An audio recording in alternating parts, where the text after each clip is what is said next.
Hello, everybody. Good evening, good morning, good afternoon. It's Wednesday, 5th of November, 2025. It's time for our spiritual light. And today we have the pleasure to receive our friend Julio Carvalho from New Jersey. And I think it's the first time Julio joined us here in the spiritual light. I hope we have more Isso é of his espírito time with us. elevado, seu. Yeah, yeah. To So join us. Today's topic it is afterlife, memory and communication. Honor those who have passed. So let's Julio, let's ladies first introduce themselves. So good evening, my dear Elsa. Good evening, Stevan. Good evening, Julio. It's a great pleasure to be with you here for your first time debut. And good evening, everyone that are watching us. Please write your question or write your comments or make your suggestion that everything will be fine, everything will be good. It's wonderful when you can interchange ideas, qualifying even more our spiritual light. Thank you so much. And you, Julio, welcome to the show. Good evening, everyone, and those who are responsible for spiritual light. Thank you so much for inviting me, and I hope that we can attend to your expectations. For sure, I bet we will. We will. So the others will join us along our discussion here today. So again, our topic it is afterlife, memory, communication, honoring those who have passed. Why we have choose this title today, this topic today? Because in many cultures, November begins with a sacred moment. For example, in Mexico, we have Los Dia de los Muertos. In Brazil, we have almost the same thing. And remembering our departed loved ones. Spiritism brings a deep clarity and comfort to this process. Always affirming, always ensuring that life does not end at death. It is simple, a transformation, a trip. So today's panel reflects on how Spiritism teachings help us understand the afterlife, the conditions of discarnate spirits, and how we may continue to connect and support those who have returned to the spiritual life. We will explore the loving ties that remain and how memory, prayer, and moral conduct strengthen these bonds. So, this is the introduction for our topic today. As Elsa already said, please, if you have any comments, if you have any questions, please put it in our comment box. We can read it here. We have our question here, but it's just to give a kind of direction. But when we have a questions from you, we stop everything to answer your question. Okay? So let's start with Julio.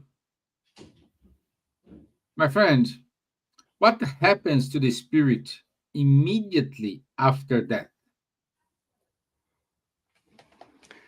Well, Stephen, that solely depends on how that individual has lived his or her life. For those who lived very attached to material pleasure, that moment of death becomes extremely painful. Reason being, it's because they don't want to let go of anything that they're attached to. On the other hand, for those who have lived a life of detachment to material things and pay attention to what matters most, which is their spiritual growth, that first initial moment is of a complete freedom, freedom from the wants of the flesh, freedom from anything that is a source of disturbance to their soul. So it really depends on how you have lived your life. This is the reason why the Spiritist philosophy enlightens us to live in a such way that we're constantly preparing for the afterlife, because the physical experience is actually our temporary existence, and the spiritual life is the eternal one. So while we're here, we attend to our material needs, but we should not make them the primary source of our pleasure or happiness. Reason being is because that will be a moment that we're going to be called to go to the afterlife, no matter who we are, how small or how large, how rich or how poor, how famous or infamous we are, we're all going to be called to that moment. And how we experience that moment solely depends on how we have lived that physical existence. We can liken the experience to someone who attends school, for example, the university. Someone goes to college and all they do is just fool around, they're getting bad grades, just partying a lot. When the moment comes for them to be done with their classes, they fear that moment because they know they have failed. But for those who have made an effort to be a best version of themselves by studying and learning and taking and getting good grades on their exams, that when the moment comes that they have to graduate, it's pure joy, it's pure happiness because they know they fulfilled their obligation. So the Spirit's book covers this material in extent when we learn from the highly evolved spirits that those who have attended to material needs, they will suffer very much, unfortunately, because they want to stay here and they can't.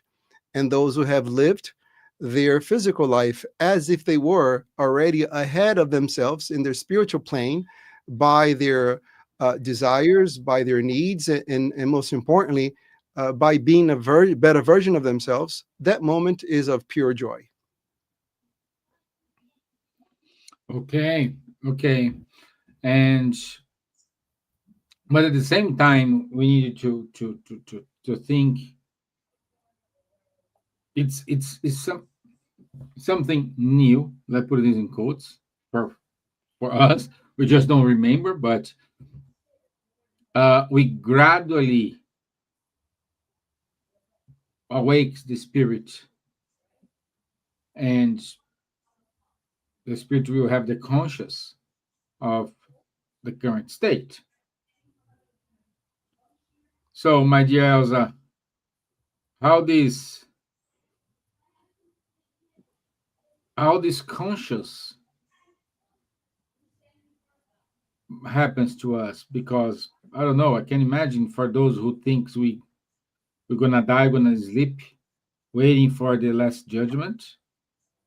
Not criticism here for anything, just saying, can you imagine like those who believe in something, but then when they are awake, it is completely different. What's your inputs regarding it? Steven, every time that we sleep is a training for death because we go to any places, our spirit, accordingly what we preparing ourselves during the day, and accordingly what we preparing ourselves during our existence. We can prepare to, when pass to afterlife, have this conscious that I did my best in order to spread everything good for everyone. That is the main point. Otherwise, our conscience will tell us, oh, Elsa, you did it wrong. You should do more next time, a better way, etc. We are our own judges. We have our own conscience in order to know what is the best for us to do. Because God is living in our conscience, full of the laws of the nature, everything, the divinity. We have it here in this tiny, tiny brain that we have that's not located the conscience in the brain, but it's the area of the perispirit. So the connection that we have, the life and when we die, born and die, living and die again, and die again, is something that we increase during existences a little bit better in every time because we learn how to do it in spiritual world, and we come here to put in practice what we already um, are held in our conscience, that is the living one of us, that is very spirit in spirit that we have in ourselves. We are composed of many layers, but the ones that Kardec truly and beautifully explained for everyone is the body, spirit, and perispirit. So according to Spiritism, we never die. We only change bodies. We only change time to time, come and go. Is the same um, road that everyone can go and can come, no matter rich, poor, different colors, technical, ethical lives.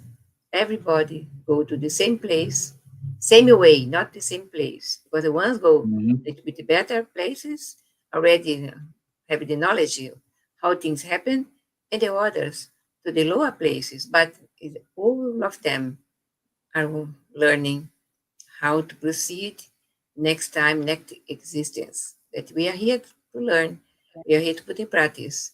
But we will see when we die, we pass on after life.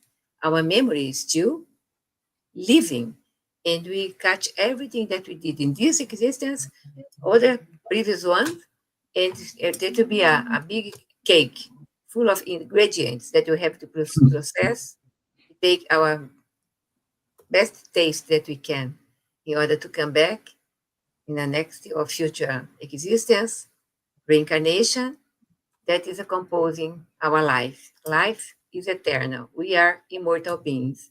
God created us to be happy, to evolve, to be a good spirit one day, that we are imperfect now. But for sure, everyone we will. It's Yeah, a that's the only certainty we have, no? That's the only thing we know it's gonna happen. Um, Let me see if we have any comments here today. Oh, Miss Natalie Torbert. So it's great to have her here. It's a pleasure to have you here, Miss Natalie. So good. Dina Martins. So good. Um, and how and how I think the question is, how does the Spiritism explains the persistence of bonds between both worlds? And I like to kick off this discussion saying these bonds are never untied, because the question I ask you is, if someone who passed away, I believe you will still love that person, a, a husband, a wife, daughter, a friend. It's not because your friend, your husband, your daughter, your son passed away, you didn't delete that person from your mind and you don't love this person anymore. Since you don't love this person, since you you cannot stop loving that person even though he's not here, the same thing applies for those who are in the other side. It's not because they are not anymore incarnated, they stop loving you. And they always be with us, connected with us. And these connections We just don't have the physical touch, but we can connect it to a prayer, to thoughts, by your moral affinity.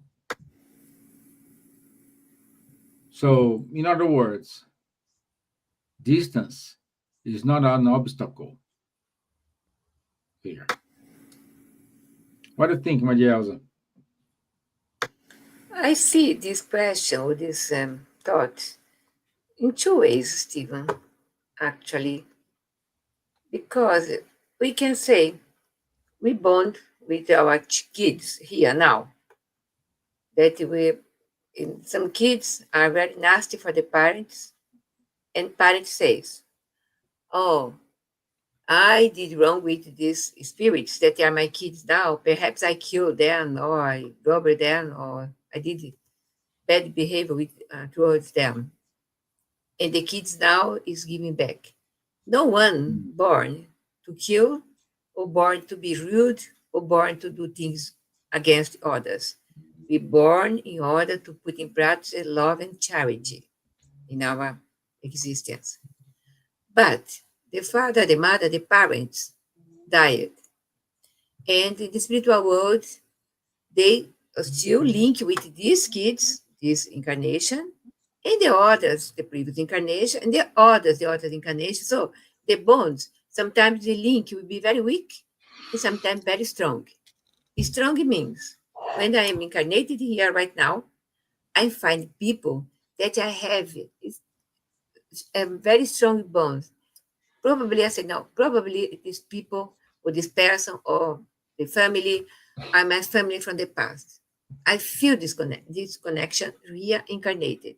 Imagine when we are in the spiritual world with the freedom of see the entire panorama of so many existences that we can say, oh, the ones are my spiritual family. And the bond for these people, this spiritual family, is very strong. And we can find them and see, we unconsciously, we see and we know that these people belongs to our spiritual family. And sometimes the other way that I see, we have better kids that really very nasty against parents. We listen comments from mothers, especially mothers, and the mother said, "Okay, I did wrong for this kid. I hurt this kid in the past, and now it's hurting me."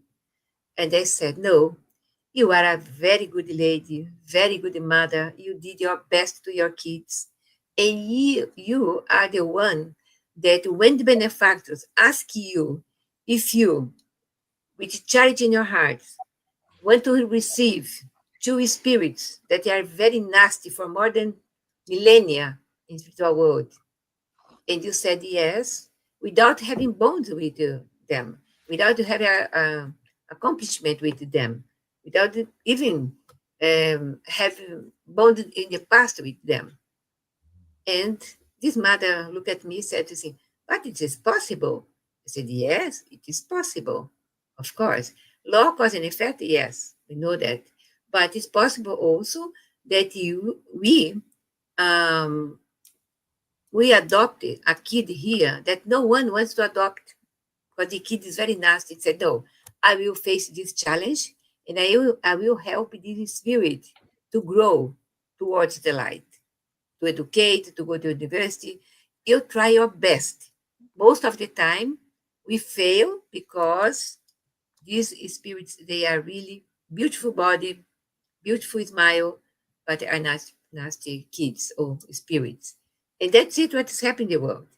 When I participate for 1 year in a meeting, a Zoom meeting, with more or less 350 mothers, 1 year, in order to know a little bit better certain parts, in order to help for the fraternal assistant to Spiritist Center, I could see something that I never ever imagined that it happened here and now in this planet regarding mothers and kids. That is something that I never could imagine because we don't have bad things in our mind, so you don't imagine these kind of things happen. So these bones, that of course, these 300 mothers crying because their kids, what they are doing. And one says, I prefer to see my son dead instead the situation that he is now. Was her comment. Like very strong. And in spiritual world, probably when she returned and face the entire questions about what you did in your past life, she could say, I did my best. And the Mhm. benefactor said, yes, you did your best and you are free from this task again. That's it. Makes sense? Yeah, yeah. A lot of sense. Makes sense for you, Julio. Yes. Unfortunately, we have those kind of relationships. Very tough on the moms, but they're not victims. They have done No, something in order to be in that situation. So no, no, no. You're not. We're not victims at all. No, we're co-creators. We Not, are. not situation, not with the same kids. Yeah? They are not victims, we know. But in previous incarnation, perhaps what the other spirits. But for these spirits, when I say, ah, yes, I want to adopt these as my kids in order to help them. I have not to do with these kids, these spirits. But Mm, I, charitable heart, said yes. Yeah? It's happened. yeah, yeah. Uh, so we said about what happened when you died, then how is this connection, or how we can keep this connection ongoing. And Julio, can we communicate with those departed? you see, we have the illusion that we are our bodies instead of us thinking that we have a body. Mhm. And people sometimes they believe that because someone is not physically next to them, there is no way to communicate with them. But when we think of the way we communicate with people, whenever you walk into an elevator and there's like 20 people inside the elevator and you squeeze yourself in, you are physically very next to everybody else. Now, do you feel anything for these people just because you're physically next to them? Absolutely not. It's not physical proximity that makes us connect to one another. It's love that help us Mhm. to be connected with one another. So when someone dies, or in spiritist terms, when someone disincarnate, they leave the flesh, we did not love that person's body. We love the individual who was inside that body. And the bonds of love continue. Therefore, we can communicate with them. So our thoughts to them are like a phone call that we're sending to someone else.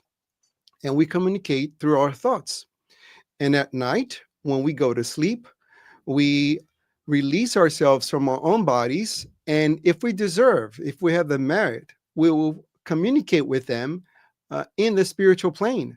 They will come and see us, and we go there and see them. And at times, we spent the whole night communicating with one another. And on the following day, when we wake up, we just remember uh, very small pieces of that conversation. And people ask all the time, well, why is that? Well, that's because our brain was not designed to live a parallel life. Hmm. If you went to go to sleep and you remember the entire night, on the following day, when you wake up, you would not have the sensation of rest. And that would definitely drive you crazy. This is how our neurons get sick from not getting proper rest. So, this is why we forget. However, we have the certainty that this was a special night because we were with them. Now, Stephen, whenever we do this kind of talks, I'm always thinking not of the spiritist audience who could be watching us, but people who are completely new to this.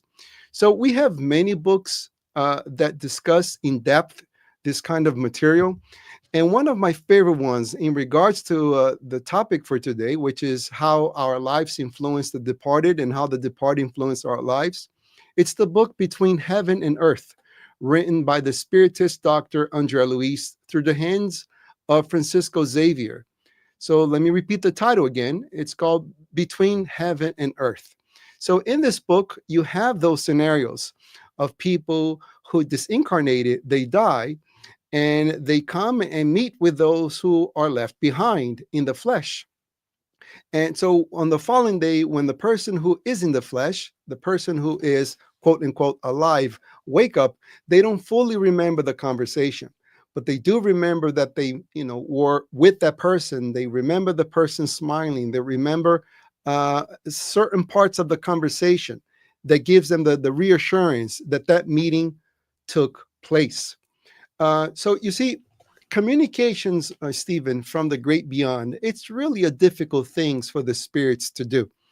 For those who know Francisco Xavier, Emmanuel used to tell him, when it's your opportunity to come here and then I will be there in the physical flesh, you will see how challenging it is to send communications from here, because Yeah. the material flesh, it's such a big obstacle, not to mention our own doubts about if what is going on with us is true or not. So that definitely creates an impact on our ability to communicate with the spirits. So this is why communication with the spirits, it's very symbolic. I worked in the palliative care for 3 years, and these were individuals who received from their doctor 6 months of life. So whenever we got into the picture, we had a patient who had the certainty that they would die within 6 months. And then our job was to prepare that individual for the transition and also prepare the families for that. And so whenever the patient died and we were treating the family from the psychological point of view, how to deal with the separation, they would tell me that they had the weirdest dreams. This is how they explained, I had such a weird dream. I saw my mom walking the dog outside. That's what the dream was, and I could not understand the thing. Now, obviously, this person's mom was not walking the dog. This was her way to send a message: I'm doing okay, because I enjoy doing this sort of thing. So the communication is very symbolic. So that requires us to be open to the difficulty of communication from the great beyond. So whenever we have these sort of dreams, we are very careful to not take literally what we are seeing, but rather interpret the symbolism. People at times, they dream of car crashes or airplanes, that sort of thing, or breaking an arm, some sort of an accident. Now, that does not mean it's going to happen in the future. That's not a prophecy. It's a message telling you, be careful, drive slower, pay attention more when you're going down the stairs, so you don't Yeah. break an arm, so you don't break a leg. This is how they're going to communicate with us. Just because it's our brain, even though it's going towards that path, it would still take time for us to evolve to be sufficiently connected to the spiritual plane in which we have no doubt of the communications coming from the spirits. Great point. Great point. We need, as Chico Xavier said, the bell needs to ring from there to here, not the opposite. So this kind of allow me to remind that we have had many life, many incarnations and discarnations, and we are all brothers and sisters in a family. Can you imagine how big it is, our family in the spiritual world? How many prayers we have from them to ourselves here, because for their perspective. We are the ones working now. We are the ones on duty. From their perspective, it is this, and they keep sending love, care, attention. That proves we are not and will be never alone. We are always connected.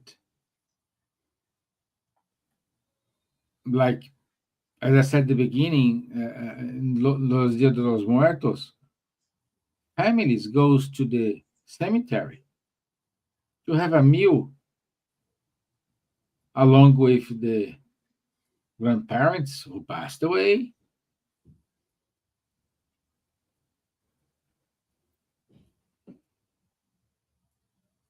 So many traditions. I bet that we do have more traditions, but I'm not aware of. And anyway, so let me see here. Do you have questions? Yeah, looks like we do have a question here. Stephen, before you read Mhm. the question, you are referring to us having traditions to celebrate the dead. As a matter of fact, paleoanthropologists, these are scientists who study the evolution of the human beings here on Earth. And one of their ways to distinguish if we are primitive or more advanced species is if we are celebrating the dead. So Mm, the paleoanthropologists, they search if they can find cemeteries, literally, because if they do, that means our ancestors, they worship the dead. They buried, which means they found respect, which means we uh, evolved from primitive beings to more evolved beings just because of the worshiping of the dead. That's how a primitive that tradition is, because that's what partly what defines us as human beings. perfect. Perfect point. I love it. Dear Elsa, you're quiet.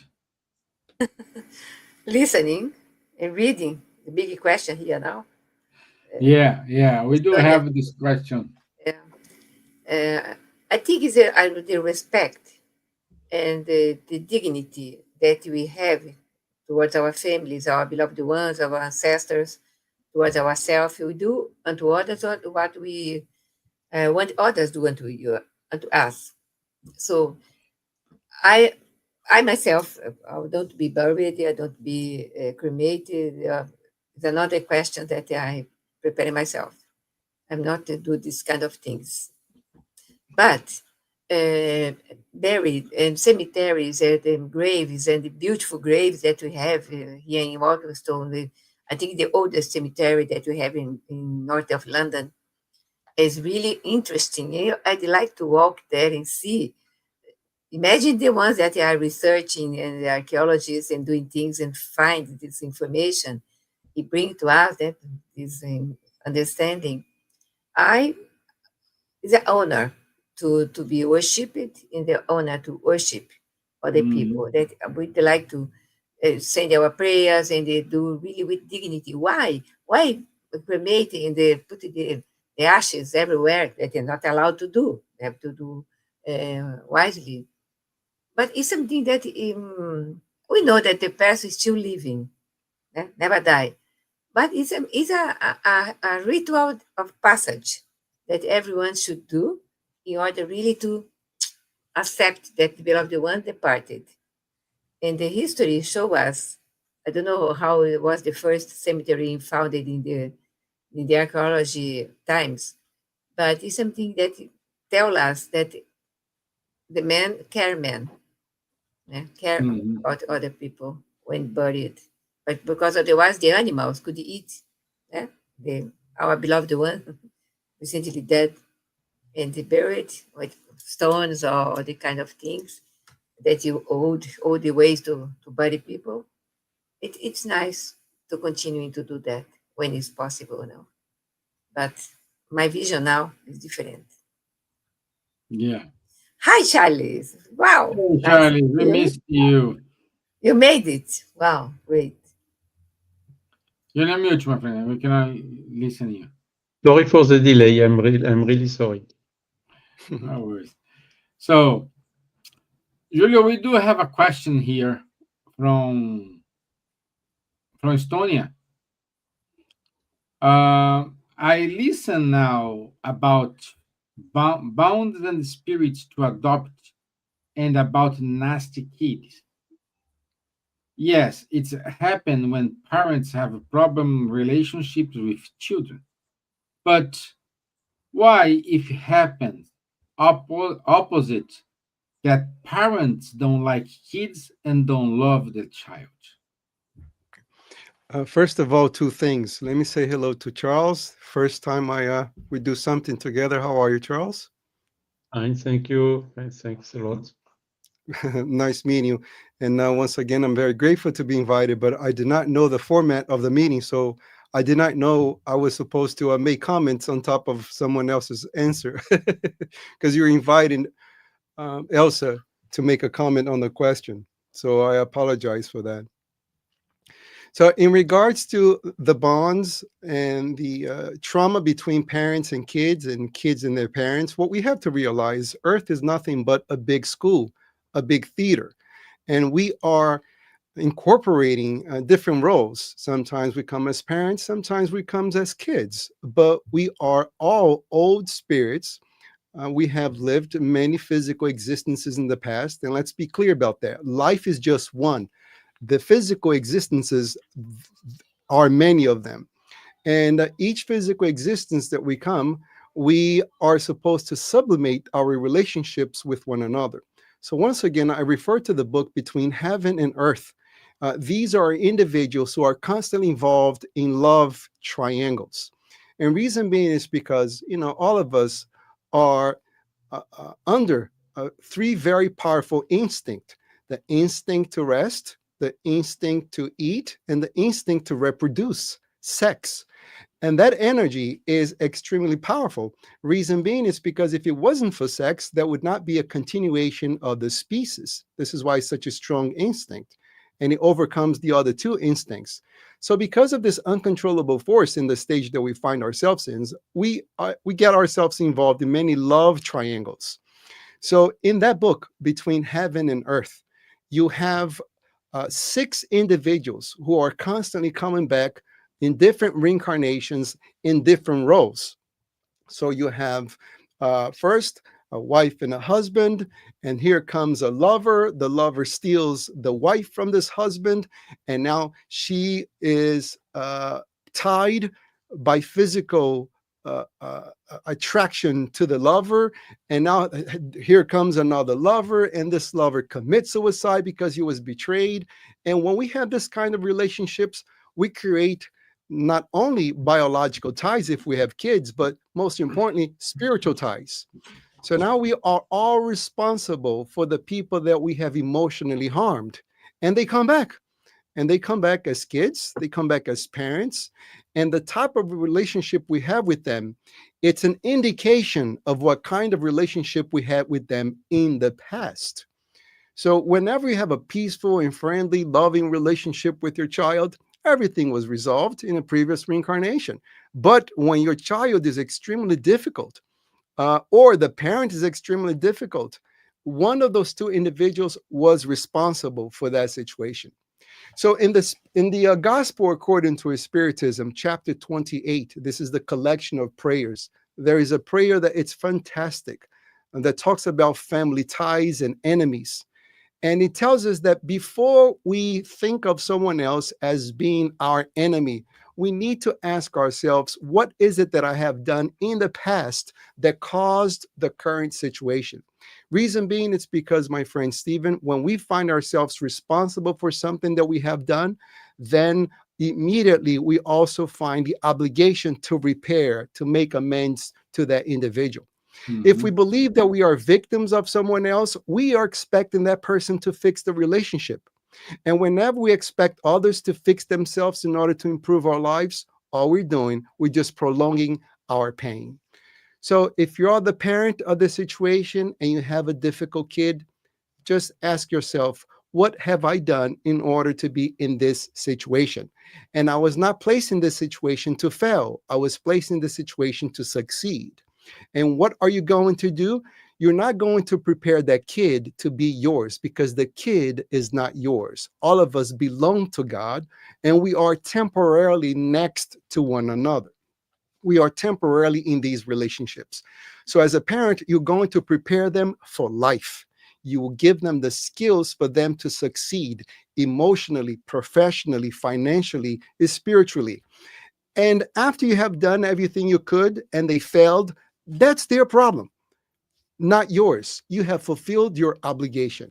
And as a child, if you notice that your parents are disturbed, you have parents who are addicted to alcohol, drugs, that sort of thing, think of it that, your body might be small, you might be younger in age, but as a matter of fact, you can be older spiritually than that other person. And whenever we have more knowledge, we are responsible for those who have less knowledge. So you teach them, you guide them, you counsel them. But once again, we all have free will, and people will do whatever they want to do. But the important thing is, if we are aware of our mission, which is to be a better version of ourselves, we'll make the effort to do our best, if we are a kid or if we are the parent. Yeah, very good. Very good. Thank you. Thank you, Julio. I hope. Yeah, Elsa. Yeah, please go ahead. No, I said very clear. Yeah, Achieve it was later, astonishing. Yeah, very good. Achieve people that are not spiritists can understand it wisely. Good. Very nice. And what Yeah. happens, Elsa, by not understanding Spiritism and they find themselves in a situation like this, they say, you know what, I don't want to deal with this kid, or I don't want to deal with this mom or this dad. And they postpone the opportunity to make amends. And whenever we postpone an opportunity to make amends, it's just like a credit card debt. The more time it takes you to pay, the larger the interest rate compounds to the original amount that you owe, and now you owe more. So if we are in the situation right now, it's in our advantage. It's on our best interest to make amends now and not later.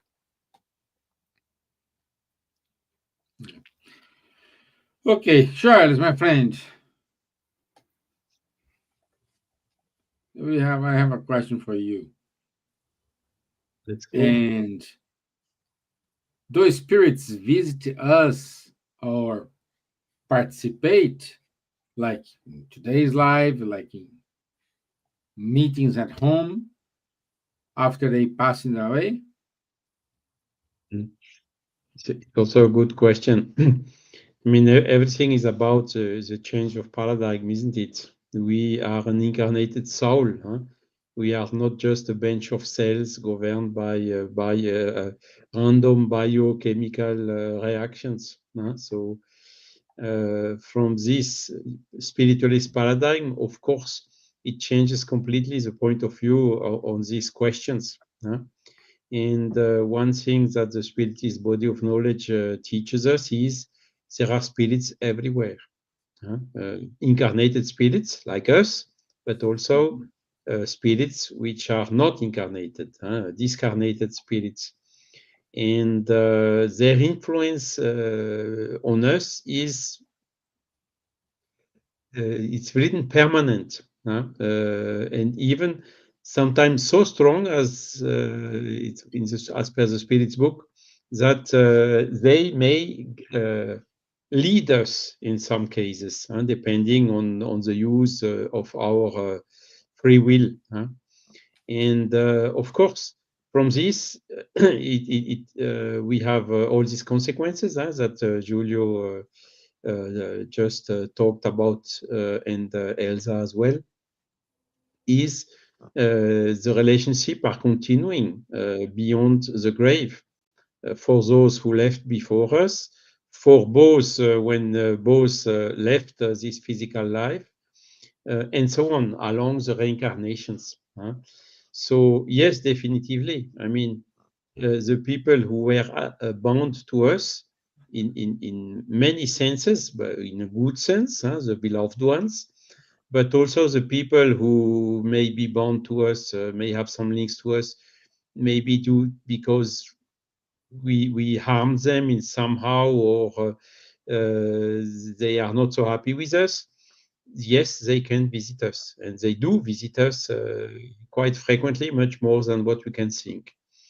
So this is a completely new way to see the things, compared with the materialist paradigm induced by the spiritist body of knowledge. So it's a kind of a continuity, and it's somehow the opposite. What we think is the essential life is the incarnated one becomes a secondary one seen from the spiritual life, because the essential life is in the spiritual world, and the incarnations is only temporary. All what is material here is the money, belongings, house, car, whatever, even our physical body. We don't take a single atom, a single penny with us the day we go back to the spiritual world. So this, of course, changes a lot the point of view, and Julia was very wise in explaining us that we have really to make all the efforts we can in order to reconciliate and to resolve the problems and to repair the harms we may have caused, and so on, as soon as possible, because we will not escape from them. There is no way to escape. So better to, okay, let's go make the efforts and fix it as soon as we can.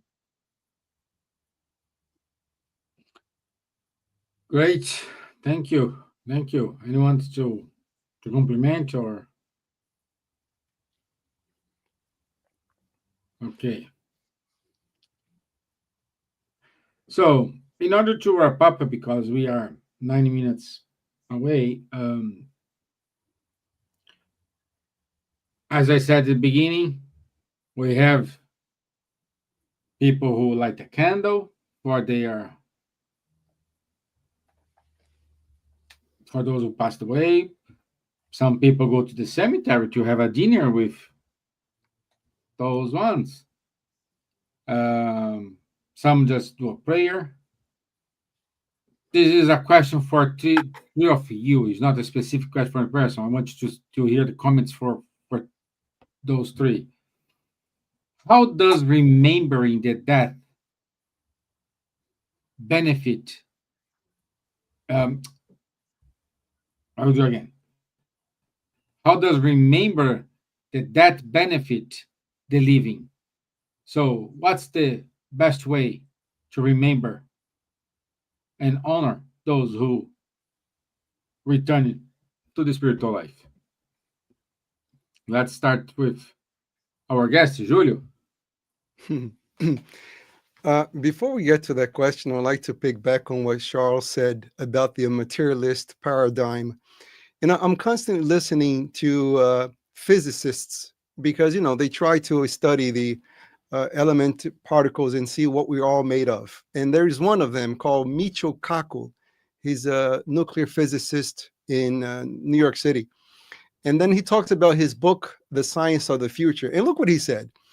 He said that in the future, we will no longer build machines in order to travel to different planets, because now we build machines and we cannot even transport human beings. And it takes 6 months just to transport a satellite to the nearest planet, Mars. So he said, in the future, we're going to download our consciousness into a computer, and then we're going to shoot our consciousness at the speed of light to Mars, and it takes 60 minutes to get there at the speed of light. And there at Mars, get this, my friends, we're going to have an avatar that can accept our consciousness, and then our consciousness will express itself in Mars with the avatar of our choice. Now, isn't that what we have here? Our body is nothing but an avatar. Now, it's such an excellent avatar that gives us the illusion that we are the avatar. So whenever we see someone's avatar dying and through the process of and goes through the process of decomposition, and I love this word, things that were composed are now being decomposed to be reused by nature. We think that the person is gone, but the person is not gone. It's the avatar that broke down. Another knowledge to this, if you use your car, your regular vehicle, it gets to a point that that car is no longer usable. Now here in the US, you take that car to a junkyard in order for the parts to be recycled. You don't stay inside the car in the junkyard, you go back home. So those who we love, they go back home to our spiritual home. So our memories of them impacts them very greatly. They are happy because they know they are being remembered. And I worked in jail here in the US for 12 years. And one thing I could notice in prisoners' behavior, those who receive visits from relatives from outside, they felt encouraged to change themselves because they looked at these people and said, you know what, they're waiting for me. I want to get better because I have something to look for. And there were inmates who never received any visits. In these people's mind, what was the point of change if no one was going to notice? So when we pray for those who have departed and we remember them, they feel a need to change, especially those relatives who did very poorly while in the school of earth. They failed all the grades, they did terrible things. Maybe they committed suicide. How can my prayer, how can my memory affect them? Well, it can affect them in a very positive way. They feel a need to change because they know there are people who love them, who are thinking of them. So there is a reason for them why they need to change. And those who are doing well, those who actually pass all the grades in the school of earth, when they see themselves on the other side and they can see and feel that we are remembering them, what is the best way to honor them? Well, to live by their guidance. Divaldo Franco, our great friend from all of us, he is on the spiritual plane. What's the best way to honor that man? Well, make an effort to leave the message, to incorporate the teachings that he so much loved and transpired to all of us. If I admire a scientist, Carl Sagan, how can I honor the existence of Carl Sagan? Well, by dedicating myself to the work of science, to the pursuit of truth. So we honor those who have gone before us by fulfilling, by completing, by continuing their mission. Perfect. Perfect. Charles. Yeah, maybe I would just add that this process of the future described by the physicist, I don't remember the name, Giulio, I'm sorry. Crazy name, Michio Kaku. Michio Kaku. So is obsolete already because the spirits and the souls do not even need 16 minutes and much less 6 months to go from here to March. They can go instantaneously or maybe almost instantaneously. So this shows that, of course, we are in a material world. We live incarnated in a material body. We have to take care of it. We have to feed it. We have to, and so on. Huh? But in the spiritual world, these things are even much more advanced. And when we talk about the plurality of inhabited worlds and so on, it's not only the solar system, it goes much beyond. And things that even March is very difficult to reach. Imagine a different stellar system from the solar system. But for the spirits, it's just a jump. The speed of the thought, you are there. And this is also very important to consider in the way we shall remember the one who passed away before us, because these thoughts, the transmission of thoughts, is really perfect. When we think about someone in particular, the addressing is also immediate. This person will feel immediately that we incarnated or not incarnated, will have a reaction coming back of this thought. So this technology from the beyond, from the spiritual world, is much more advanced than what you can think, and we have even sometimes difficulty to conceive how this can work, relieving from all these limitations from our material world, one of them being the speed of light. But it is a reality. So I fully share Julius' view. Yes, the best way to honor the one who passed away before us is to have good thoughts about us, concerning them, to follow their example, to express feelings of gratitude, and so on, which is simply called love. And that is the nicest way to honor them. And even some people of our enemies who died, we can also honor them by saying, asking for forgiveness, sending good thoughts, praying for them. There is so many we can do in almost all the cases. And it's really something new. The prayer, which was somehow theoretical, gets now, with the Spiritist body of knowledge, much more practical, much more real.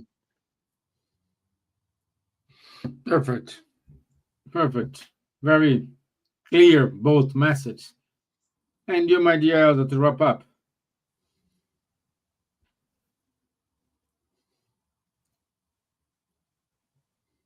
I said I agree with Julio and Charles, so we are in the same. Okay, Yeah. thank you. Yeah. That's it. Thank Yeah, you very much. very good comments. Thank you, Julio. Thank you, Charles. So My pleasure. I don't see any other questions here. Comment, So right? Rita de Cassia here agrees with you, Julio. So good point. That's good. Yeah. Also, she made a comment here. Sometimes I dream with someone that has already died, but the meeting is very fast. Sometimes it takes a little longer. Well, my dear, yes, we do have these dreams. You can say is a true meeting, but when we are sleeping, we don't have conscious about time. No. You know, Oh, Stephen, I think that the Elsa and our friend Charles, we make an effort to be good communicators, but it's impossible to be a magician. And a magician is to cover all different aspects of the subject in 50 minutes. It's impossible. I mean, yeah. that's very common, not the exception, what Rita just mentioned, that she dreams about someone who passed away, but I mean, the person passed away, but she hasn't dreamed about the person. What happened? You know, the book Anosolar gives a very good description of why someone who died might not come right away to us. If you remember, Andre Luis spent 7 years in the Umbral after he went to Nosolar colony because he humbled himself enough to actually deserve the help. Because before that, he only be a source of disturbance in Nosolar. He realized that he could work in order to merit a visit with his family, because the first thing that he wanted to do was to see his wife and his kids. And there's Mhm. nothing more authentic about that. A father who wants to see his kids and a husband who wants to see his wife. But what happened to him? They denied his request. He got a big no. You're not going to go see anyone. So he dedicated himself to work, and he worked. After 5 years of working, so a total of almost 13 years after being the spiritual plane, he finally deserved the visit to see his wife. Now, the interesting part is when he went to see his wife, what was his reaction? His wife was remarried. When he met the other guy, he immediately became infuriated. And so at that moment, he became infuriated. And I love this part because the director made a great um, scene in order to describe what was going on with him emotionally. Because when he was enraged with jealousy that his wife was with someone else, he found himself in the umbral again. And he realized, oh my God, these are the emotions that gets me to hell. This is very powerful. These are the emotions that gets me to hell. So he immediately realized that he couldn't feel all this jealousy and enraged because his wife was with another man. So then he composed himself, he calmed himself down, and then instead of being enraged, he actually went back to his wife's house. And the current husband was actually sick, so he gave him the passes. He magnetized the water, and then when he went back to Nosolar, he was received no longer as a patient of Nosolar, but as a citizen of Nosolar. And why is that? Well, that's because he was able to overcome himself. That is the real triumph, not overcoming other people, but overcoming himself. And his wife, current husband, actually said, "Oh my God, I had a dream. Here we go, the dream with the dead people. This angel came to me and helped me." So he is calling his wife, ex-husband, and the dead guy an angel who came to help him. So what's the big lesson to take here? Now, when the highly evolved spirits denied André Louis' request to see his family, they were not being mean. They knew that he was not prepared to see his family. Because if he actually met his wife at that moment, only 7 years being disincarnated and full of attachment to his family, he will be a spiritual obsessor to his family.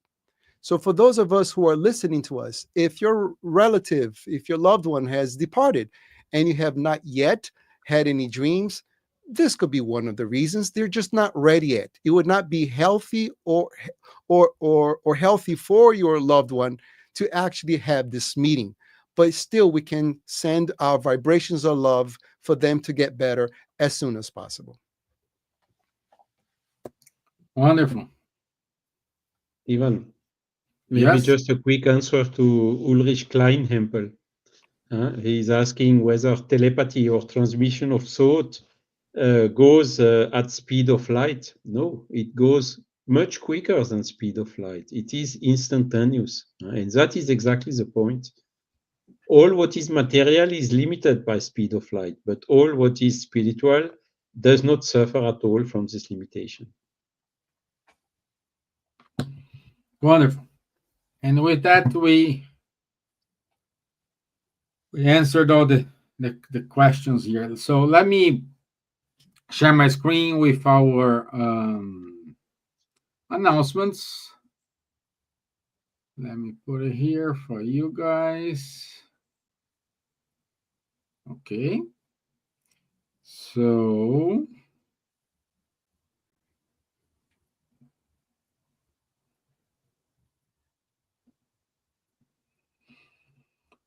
okay, so next week we will have our friend Marcia Trajano with us, and the topic is mourning, grief, and hope, healing through spirit's consolation.